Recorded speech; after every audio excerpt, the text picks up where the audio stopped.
It's not one of our panels unless I like self-trauma dump on you.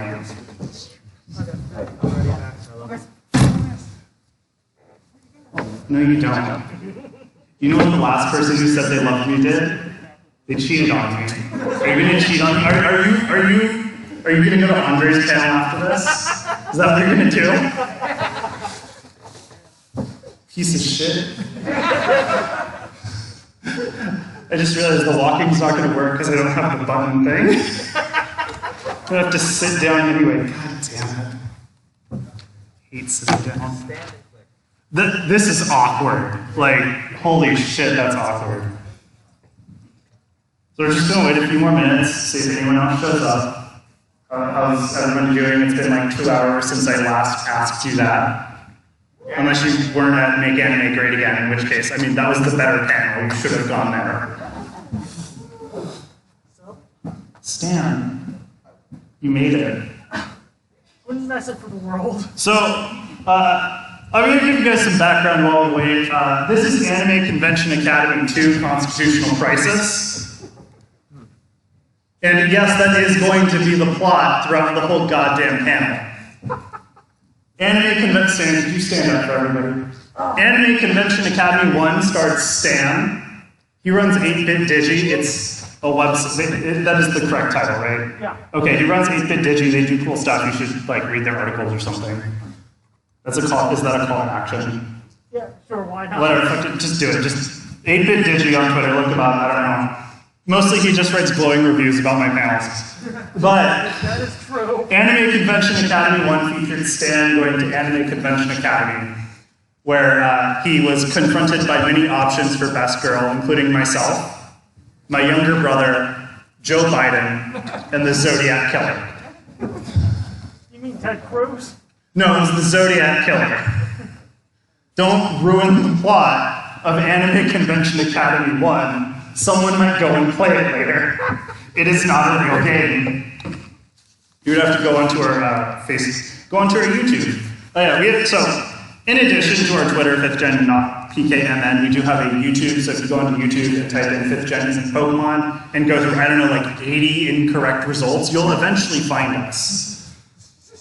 And a non-zero amount of our panels have recordings that are up there, so if you missed a panel or want to see an older version of a panel, because these do change over time for the most part, you can do that. We also have a series that I do, that I'm really into, that no one else cares about, that's called Anime Survivor. Right, Thomas? Huh? I'm the only one watching the Oh, you actually watch? There's you have a certain amount of Survivor knowledge that like you can call episodes in reference. That's crazy. It's because I spent the first 2 months of pandemic watching all of Survivor. You're like, oh, episode 14, they eliminated this guy with immunity. Yeah, and then I have a spreadsheet for every episode of Anime Survivor so I can check the plot. There are like 80 of them. Thomas is our resident. I don't know what I'm doing to riff here, honestly. So does anybody have like a question before we start? Yes. Are we going to be talking about Data Live? No. Thank God. See, because here's the thing. I'm giving a panel about harems. That doesn't mean I've watched a lot of them. I made this panel in 2019. I have not done much work since. I just went, oh, I have a panel just sitting in my hard drive. Might as well give it again. And then I realized I was actually going to have to do work, and goddamn, this last week was annoying. So we should start. Hello, everybody, and welcome to Let's Talk About Harems. Actually, let's just not say we didn't. This is a panel by the Foundations for the Preservation of Gen 1 Pokemon, or in this case, just me, because Andrew doesn't want to be affiliated with this bullshit, which, fair. Very fair. Actually, it's not true. Andrew kept going, Max, do you need help? And I went, no, I can do this on my own, Dad. So in this panel, we are going to explore harem anime and why no one should fucking watch it, because it's all goddamn schlock. Does anyone have a favorite harem anime? Yes. I don't believe you, because you're dressed as the fucking spy from TF2.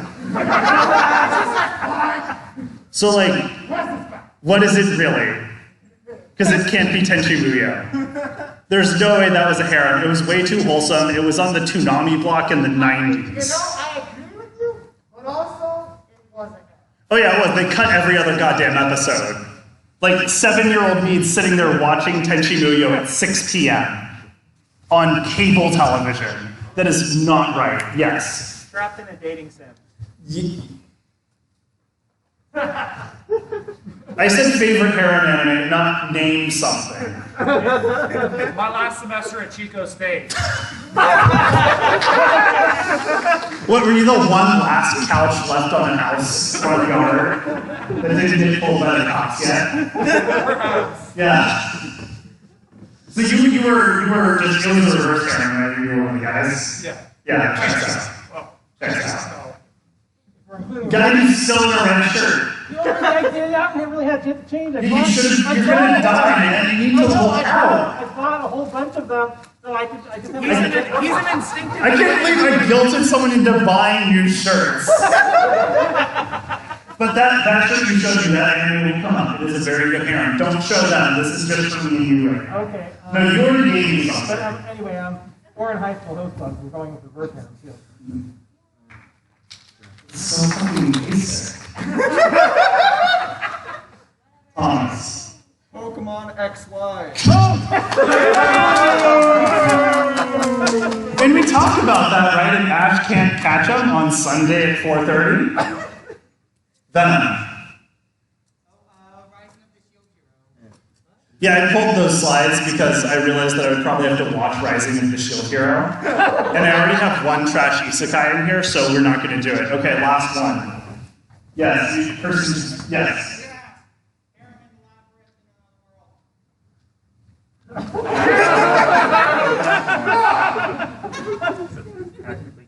Okay, Thomas Jefferson. Okay. So, if we're going to talk about harem anime, we're going to have to talk about the history of romance. But where did romance come from? Is it from William Shakespeare? Did it come from the Mesopotamians? Or maybe even the ancient Greeks? No. The idea of romance is much newer than that. It was actually invented by the Hallmark greeting card company because they wanted to sell some more fucking cards. And they reached out to what only made sense at the time that they thought could sell them the most greeting cards, and that was, of course, Fred. Yeah, I bet you didn't know that Fred movie was sponsored by Hallmark. That watermark's definitely real. And the problem with, like, romance is it's great for greeting card companies because you still have to keep buying your significant other cards because you're eventually going to forget to put gas in the car or feed the dog or sleep with the neighbor. But normally, you know, when characters get married, that's just the fucking end of the series, man. Like, yeah, it's fucking over. That's not, the tension isn't in a happily married couple. The tension is in two teenagers who are too afraid to touch each other's hands. So instead, you know, the best way to tell a romance is just have two people who can't fucking make up their goddamn minds. But you can only milk that cow for so long. So you have to do something revolutionary, like introduce another goddamn character. And this brings us to the idea of love triangles.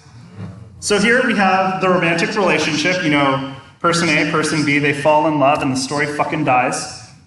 Sometimes it goes on a little longer than it should. You know he turns 100 on Sunday.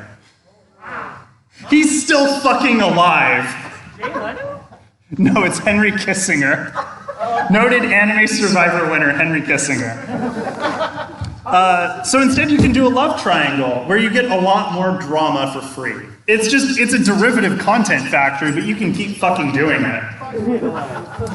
And there's 6 types of love triangles. You know, equilaterals, isosceles. Most of you are obtuse love triangles. And you know, you guys aren't here to hear me talk about fucking triangles. No, we're talking about this fucking love triangle. I mean, let's be honest, this is the most generic fucking love triangle. We have Robert Pattinson, Kirsten Stewart, and Shark Boy. Yeah, he was Shark, right? He was Shark Boy, right? Thank you. I was too lazy to check my own reference. I was just hoping we'd go with it.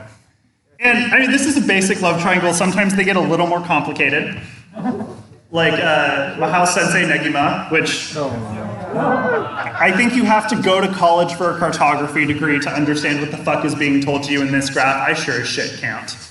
I haven't even finished my certificate in GIS. Where can we find that? Huh? Where do you get that chart? I don't remember. Again, I made this panel 4 years ago. It's Negima. Yeah, it's The harem anime pretending to be a battle shonen. Yeah, it's a harem anime pretending to be a battle shonen about a boy who is a teacher at an all-girls school for magic. It's basically Penny Pony Dash, but worse. Anyway, but that's not the perfect love story. This is the perfect love story. So I think if we're going to talk about romance and harems, we have to go over the first one and the inventor of the love triangle. So we're going to fucking do that. Ranma 1/2, for those of you who are unaware, which is something I've been informed, is a population that exists at anime conventions. If you haven't seen it, you can raise your hand. We won't shame you to. Yeah, what the fuck? Get it together. So Ranma 1/2 is about the adventures of Ranma, who fell into a hot spring that allows him to turn into a pretty girl. Now, most people do not realize that boy Ranma and girl Ranma are the same person. And I'm going to say this now, and I'm going to say it like 8 more times throughout the course of this fucking slide. But what happened was, so when Ranma is exposed to cold water, he turns into a girl. When he's exposed to hot water, he turns back into a boy. I hope I got that order right. If I didn't, I don't fucking care. They never tackle hand washing. So I just assume Ranma does not wash his hands after he goes to the bathroom or eats. Or it's just lukewarm. Some people are into that. Yeah, I know what the red shirt's gonna be for you. So, anyway, Ranma's dad is BFFs with Mr. Tendo. And as all men do, if they're best friends, they've decided to go out of their way to ruin their children's lives. So this is Akane. Akane is Mr. Tendo's daughter, who has been, through, I guess, lottery of the sisters, the one who has been decided to have to marry Ranma. And she thinks he's a chauvinist dick, and Ranma's not going to put up with that shit, women having opinions. He'd never allow that. So they don't get along. Who would have thought? This is Tadawaki Kuno. Tadawaki Kuno was super into Akane, and then he saw girl Ranma, and he changed his fucking mind. He, like Scotty, doesn't know I'm fucking Fiona in the van every Sunday. And also doesn't know that boy Ranma and girl Ranma are different people. In fact, he thinks they're dating. Despite them never being in the same room together.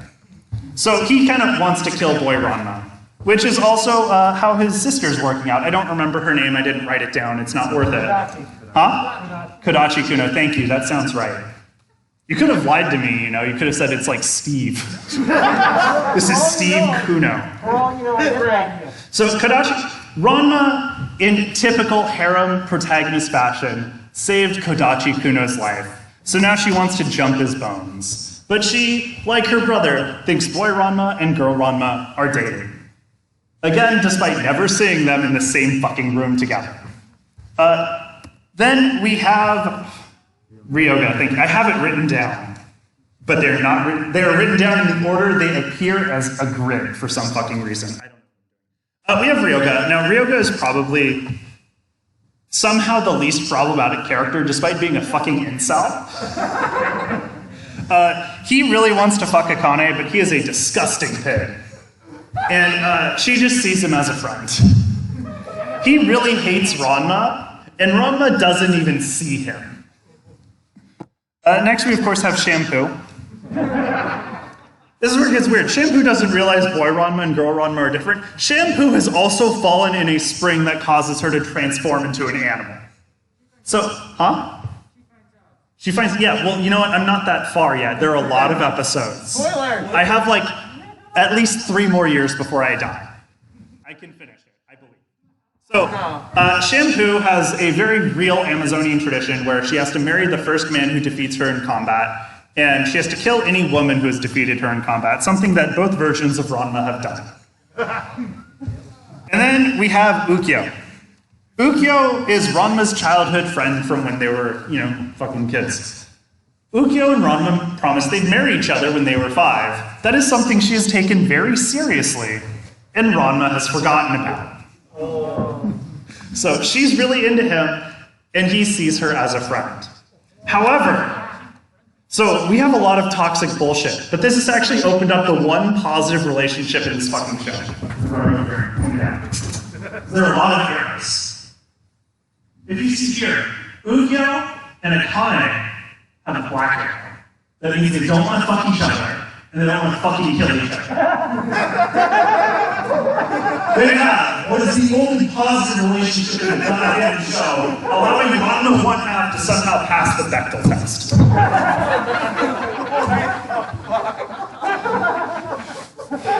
And then we have the most lecherous character of the show. That is, of course, Brock, who just wants to fuck everybody. And you might be saying, Max, I don't see triangles, I just see a lot of weird arrows. That's because you aren't looking enough. There's a triangle there, there's a triangle there. Don't look into that one too much. And I mean, this is fucking perfect. Do you ever need to write another love story? This has been told, and it's been copied again and again from this man's favorite anime, Tenchi Muyo. To Dragon Ball Z. To the Brady Bunch. And even that man's favorite anime, Pokemon.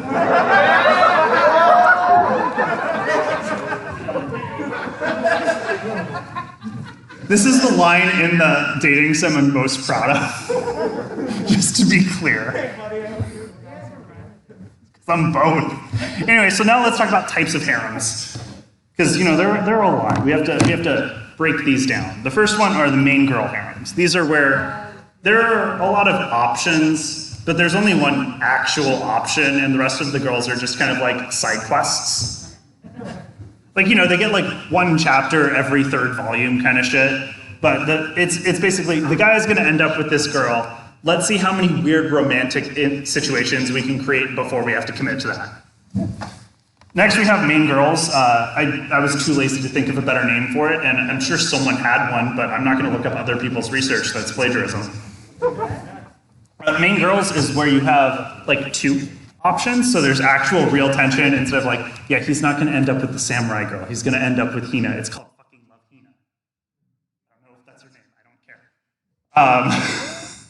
Fruits Basket's a great example of that, obviously. Though I feel like it's kind of obvious who's gonna end with orange hair, but you know, Rat Guy gives a good run for the money. Then there's the balanced harem, where you don't really know what the fuck's going on. It's just, like, yeah, dude, I got you fucking set. No one else, just you. I think this is the last Tenchi reference, I'm sorry.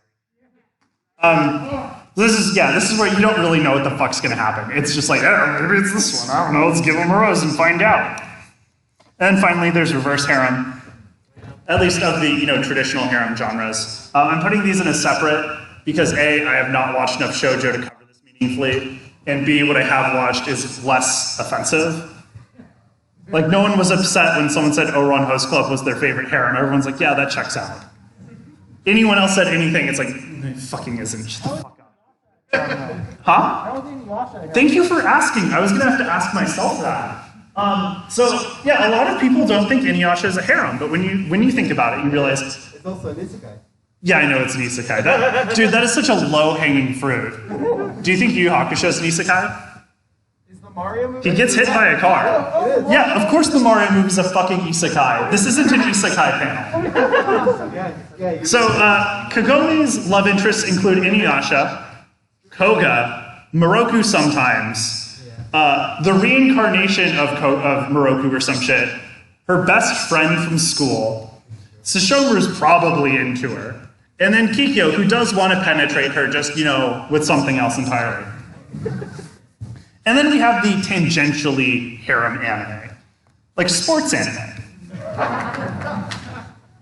Because let's be honest, sports anime is just harem anime, but they've replaced the girl with an actual object.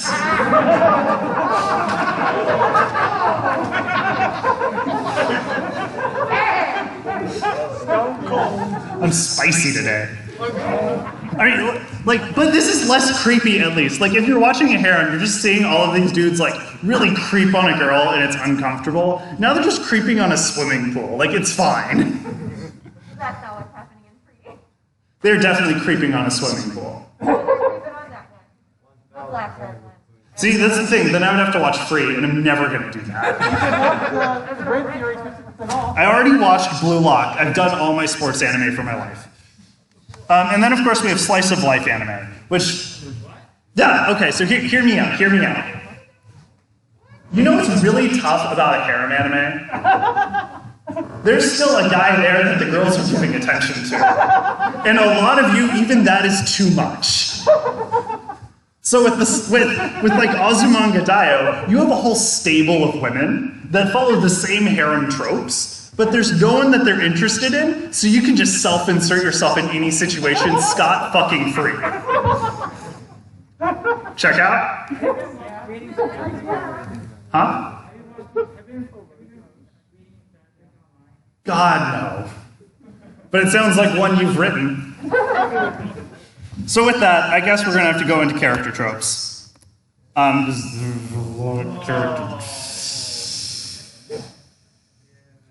So I skipped reverse harem, just to be clear right now. I skipped like 80 fucking tropes. So first we have the older sister type. She is not your older sister.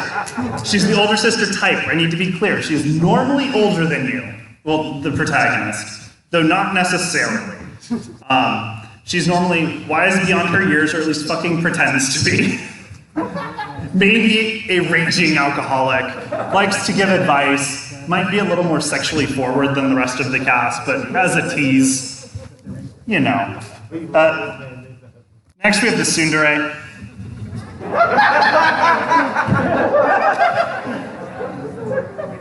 Wait, you didn't realize Sarah from Land Before Time was the original tsundere? Get your shit together. I thought you were anime fans. You all know what a fucking tsundere is. She's just, it's how most boys show affection for women.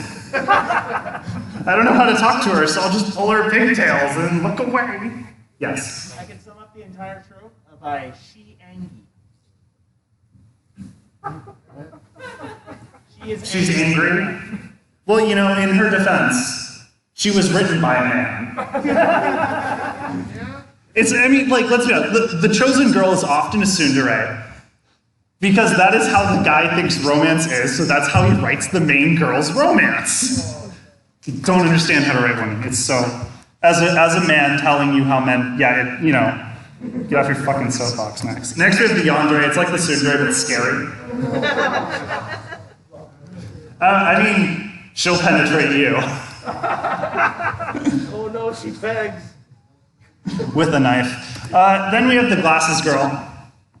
You know, just the quiet, smart girl who sits to the side and doesn't know how to talk to anybody, but I guess she's cute or something. Wait, is one of you the glasses girl? Is it you? Are you the glasses girl in this? Definitely. You're just saying that because he's wearing glasses. You don't have to wear glasses to be the glasses girl. Miku's not wearing glasses. And she's like number 11 on the top waifu list I saw when I was doing research for this. Only quintuplet on that list. Wow. Suck it, this one. What was her? I don't even fucking remember, it's been a minute. So next we have the Genki girl. It's basically the reverse glasses girl. She's all energy and no brains. They're just there, they're fun. They'll create dumb situations. Then we have the tsundere again. You can never have enough tsunderes. You should have all tsundere series, it would be fine. I'd watch. Why? You're part of the problem. Yeah, no, all of you are the problem. You are at this panel. I am the king of the problem. I am giving the panel.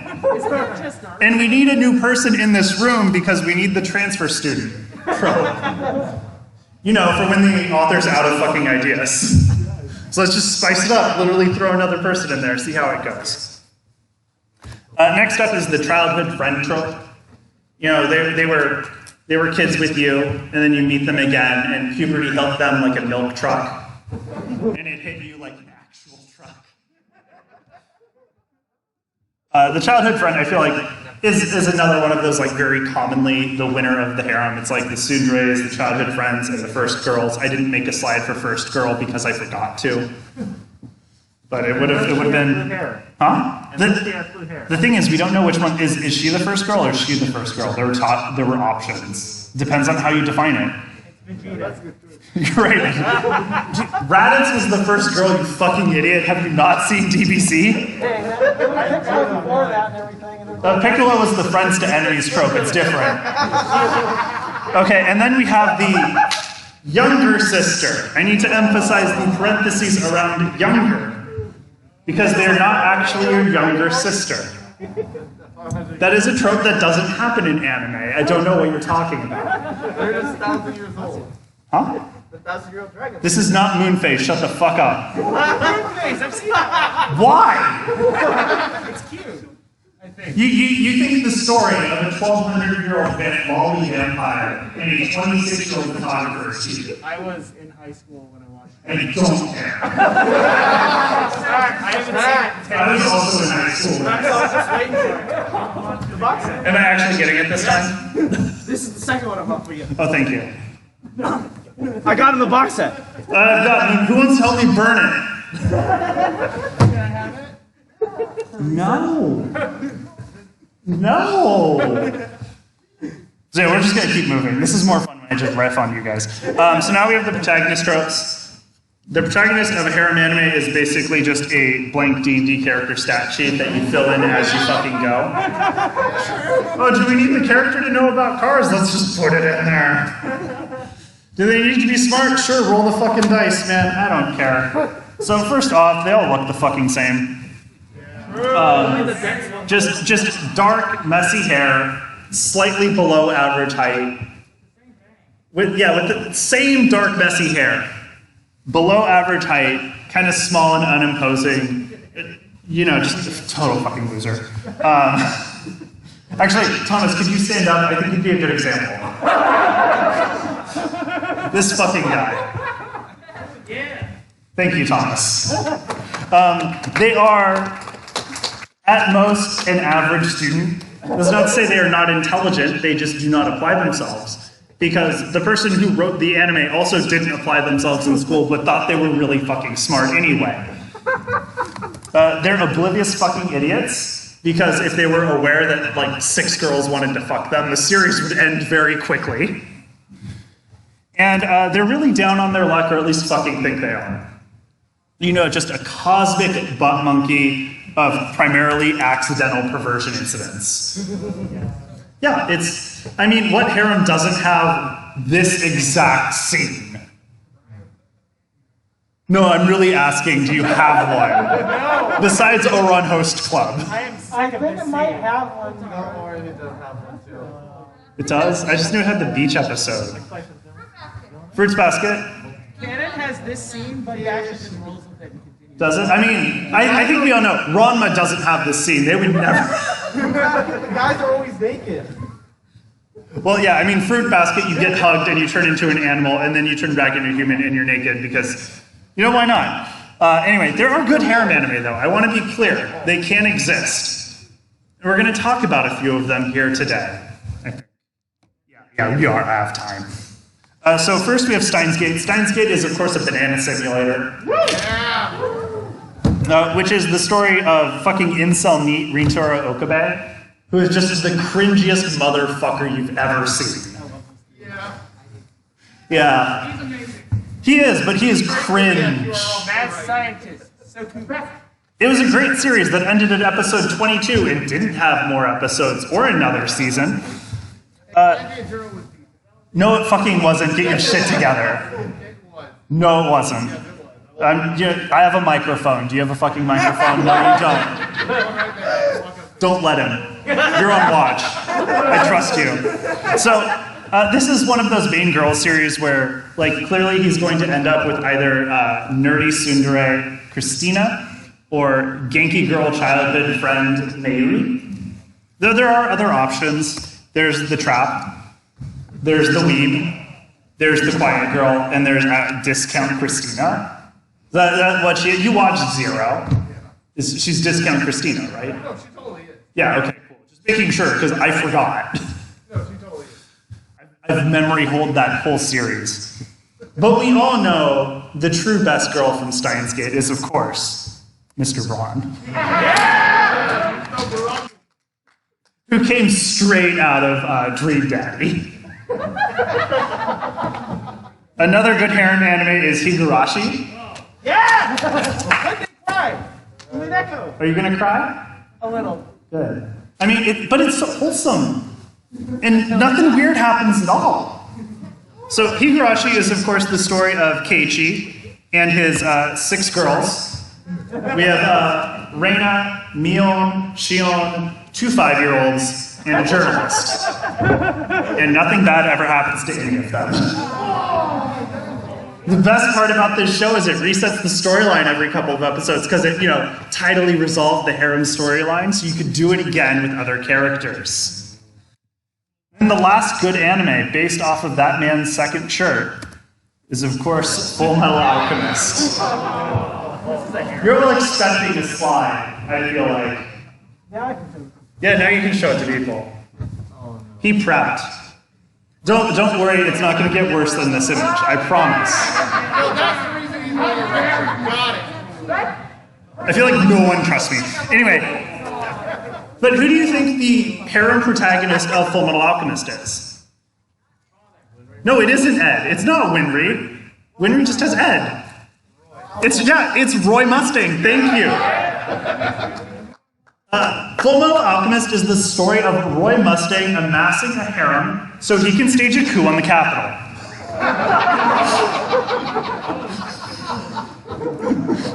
Meaning, post-2000, this anime is a lot more problematic. Don't show this slide out of context.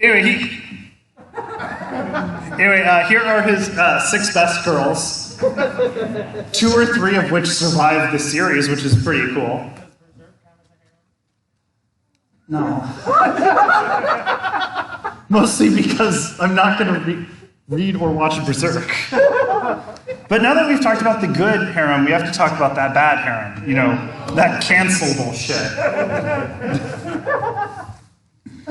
And before we go there, I think we need to talk about character designs, because I wasn't sure where else to put this slide. So back in the 90s, this is like what a normal female character or a harem protagonist looked like. I know Botan wasn't in a harem, but just fucking deal with it, okay? She's wearing pink, she has blue hair, she fits in. And then at some point, I don't know, they consulted like Bobby Hill over what to do as far as character designs go. And now we're in the modern era, and this is what we're fucking dealing with. Yeah! And it's like, I'm not convinced that these are high schoolers. One was a 1,000-year-old dragon. They're always 1,000-year-old dragons. So let's talk about a bad harem anime, Death March to Parallel World Rhapsody, which is which fortunately has nothing to do with the Queen song Bohemian Rhapsody. This is, of course, about a 29-year-old. I know he doesn't look 29, he looks 15, and that's because he's a goddamn video game programmer who put himself in his own goddamn game as a goddamn 15-year-old. Yeah, it's fuck. Here's the thing, I considered putting an image of Kirito. I thought you did. And I realized it doesn't matter. And also, I couldn't connect to the Wi-Fi here. And let's go over all of his potential love interests in increasing order of how fucking problematic they are. What? Oh god, yeah, what do you think's coming first? You're right, it's the lizard girl. So, Lisa is 18. She is legal in every US state, which is a statement I'm not going to be able to make very soon.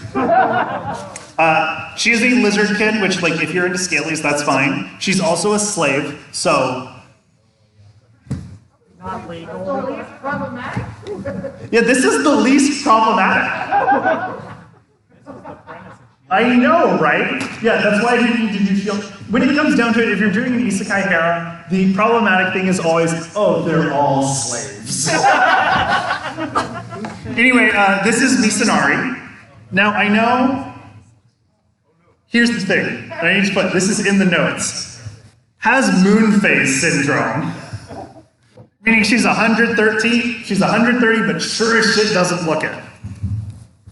Yeah, she's an elf, so they age slowly, so I guess it's fine. But most damning of all, she's a vegetarian. Next we have Arasi, and she's 11. And as you can tell from the text, if you can read it, she's very DTF. Their excuse for this, and again, I need to be clear, fuck this. But their excuse for this is she is also isekai'd and was an adult woman. Not great. There's a fourth slot, it gets worse. How do you beat that? Literal cat girls. Girls, not women. And then it just gets really fucking horny. This is different. Okay, so when Harem's not just being problematic on every level, it's being a poorly disguised hentai plot. So my first girlfriend is a gal, which I did actually watch an episode of for research. Yes. Yeah, research. No, this show's wrong. I have proof that it was research. Do you have proof that it was research? I have proof that it is awful and you wouldn't watch it for fun. No, no one would. So it's about this fucking loser who asks the hottest girl in school out on a dare, and she says yes, which was presumably also on a dare. So she's this. What the fuck do you expect? Then we have this girl. I don't remember her. I don't know what she's about, but she's in the harem. Then we have the childhood friend, younger sister type, who does call him older brother, because of fucking course she does. And then we have this person. The transfer student lesbian, whose plan is to seduce the main protagonist so that he is caught cheating on his girlfriend, so she will break up with him so that she can be with his girlfriend. Which is some 4D chess shit. And like, this is really horny, but like, so's fucking everything now.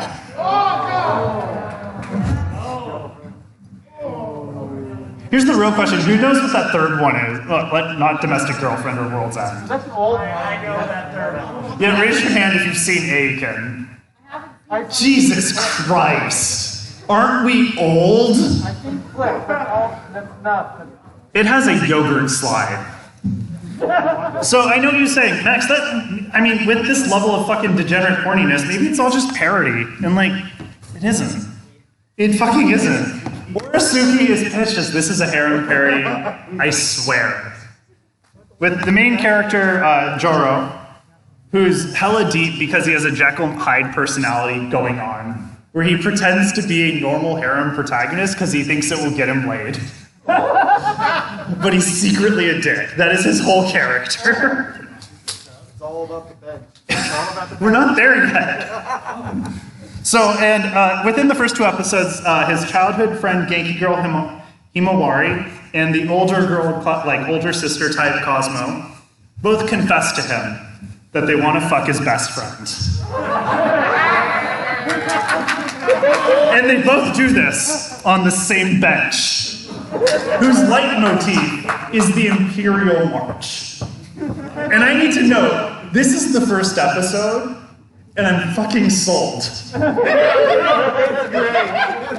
Say what you want about Orisuke, it starts fucking strong. We saw this on premiere for AX, it was amazing. And then it stops going good. So then we get this girl. She is the glasses girl, shy librarian. And she also wants to, but she confesses to Joro on the same bench, which he had mail ordered into the school library. The bench is always there. So she confesses to him, and he's not into her because she's ugly. At which point, the series falls apart. It is realized that also all of them fell in love with his friend at the same baseball game. Also funny. Every character in the show going forward falls in love with the character at that baseball game. But at this point, it's revealed that his friend's a dick, and he's actually secretly a good guy. Exactly. And that the ugly librarian girl is actually super hot and just wants to fix him. And then it becomes a harem anime. So, just stop after episode 2, you're good. And you can be like, this. So at this point, it is clearly not a parody. it is not deconstruction. If you want something that's like a smart take on the harem genre, you have to go all the way to Kaguya. Featuring noted Anime Survivor winners Kaguya, Shinonome, and Chika. They're all very good at Anime Survivor. Ishigami isn't, he's fucking trash at it. I'll go to Anime Survivor Sunday night at 8:30. Actual favorite harem, if this counts. Huh? He's a harem protagonist. Yes, he is.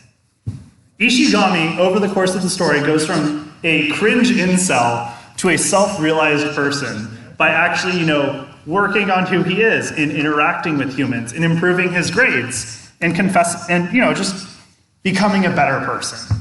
And it works. He gets the girl he wants and then has another girl that wants him. So we get a harem going, but it's earned for Ishigami. Huh? Yeah, why can't they just do this? Just 2 seasons of the person learning how to talk to people. Yes. I can't wait for season 4. I mean, if you want a good parody, I guess there's Dokuro-chan. Yes. Why would you hate this show? It's not like it's really fucking horny or anything. For those of you who are unfamiliar, yeah, she murders the main character every 5 minutes. He tentatively has a harem. And the whole premise is that she was sent back in time to kill him because when he becomes an adult, he creates a technology that turns all women into lollies. Cringe as shit. But honestly, not the worst anime take I've ever heard. You know what the worst anime is? The worst plot, the most degenerate? No, it's Barney. Get your shit together. What's the song to Barney, everybody? I love you. You love me. We're a great big family. Barney wants you to fuck your sister. That is what he's advocating. That is what the song is about. Barney needs to go to jail. So now we get to talk about shipping. Now, at some point you'll watch a harem anime, and a character will say something like, "I've taken quite a liking to you." And you'll get confused to not realize they're talking to a character on the screen, and you'll think they're talking to you personally. And then they'll become your waifu. And I gotta say, if you're taking your waifu out for dinner, which fucking don't do that, it's cringe. Who the fuck eats day-old pepperoni pizza and a cup of milk? What the fuck is this? He's got the candle, that's nice, but pepperoni, Jesus Christ. No. Yeah, he could have put a smile on her face, literally, just drawn it on there. I think she looks shy, which doesn't explain why she's dressed that way. It's I just don't want to be here. Anyway, so we're going to talk about waifus now. The 30 best anime waifus of all time ranked. I'm not going over all 30. I wrote a script for 10 and I'm not fucking doing this. So first we have Hollow. No, Hollow's just Zeus. What the fuck? No, Zeus comes down to Earth from time to time, disguises as an animal, just fucks people. It's his thing. Have you seen the latest Zeus game? Untitled Goose? I mean, he's fucking them, just in entirely different ways. Untitled Zeus game. Next we have Ebony, Darkness, Dementia, Ravenlight.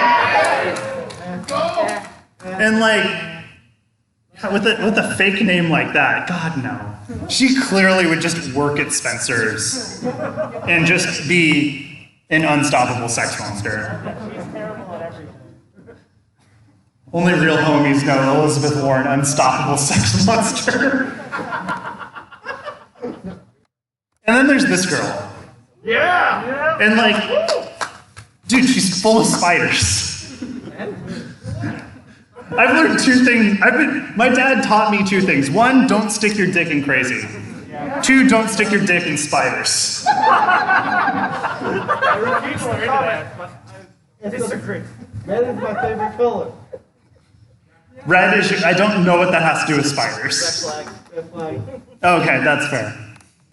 Next, we have, of course, this fucking person. Who, I think everything we know about this, she is Kim Kardashian's favorite anime character, and Kim Kardashian fucked Kanye West.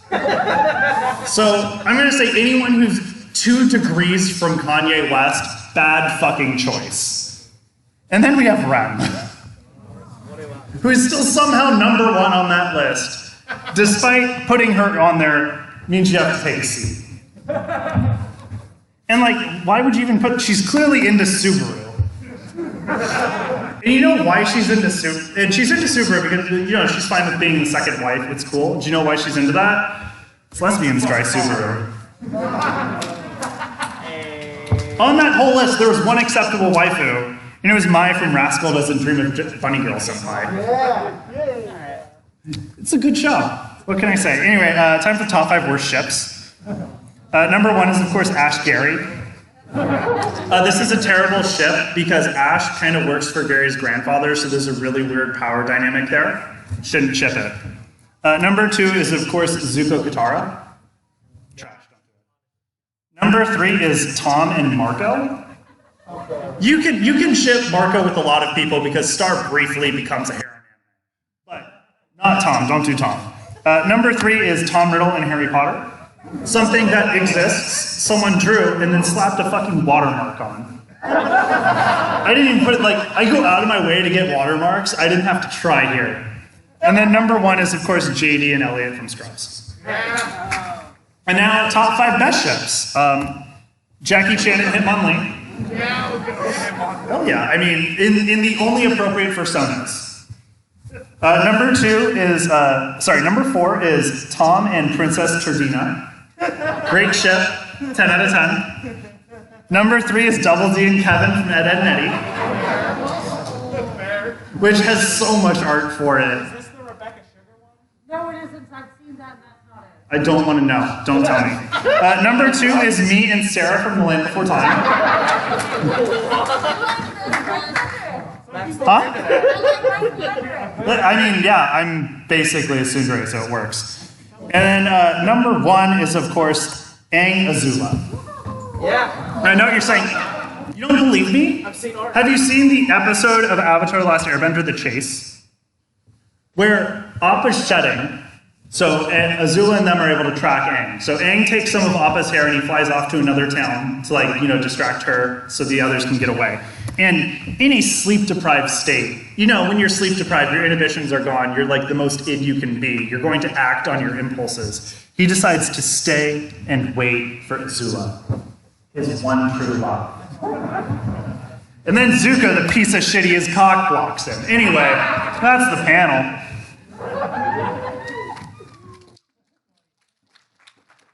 So special thanks for you for putting up with this, even though it was very unfinished.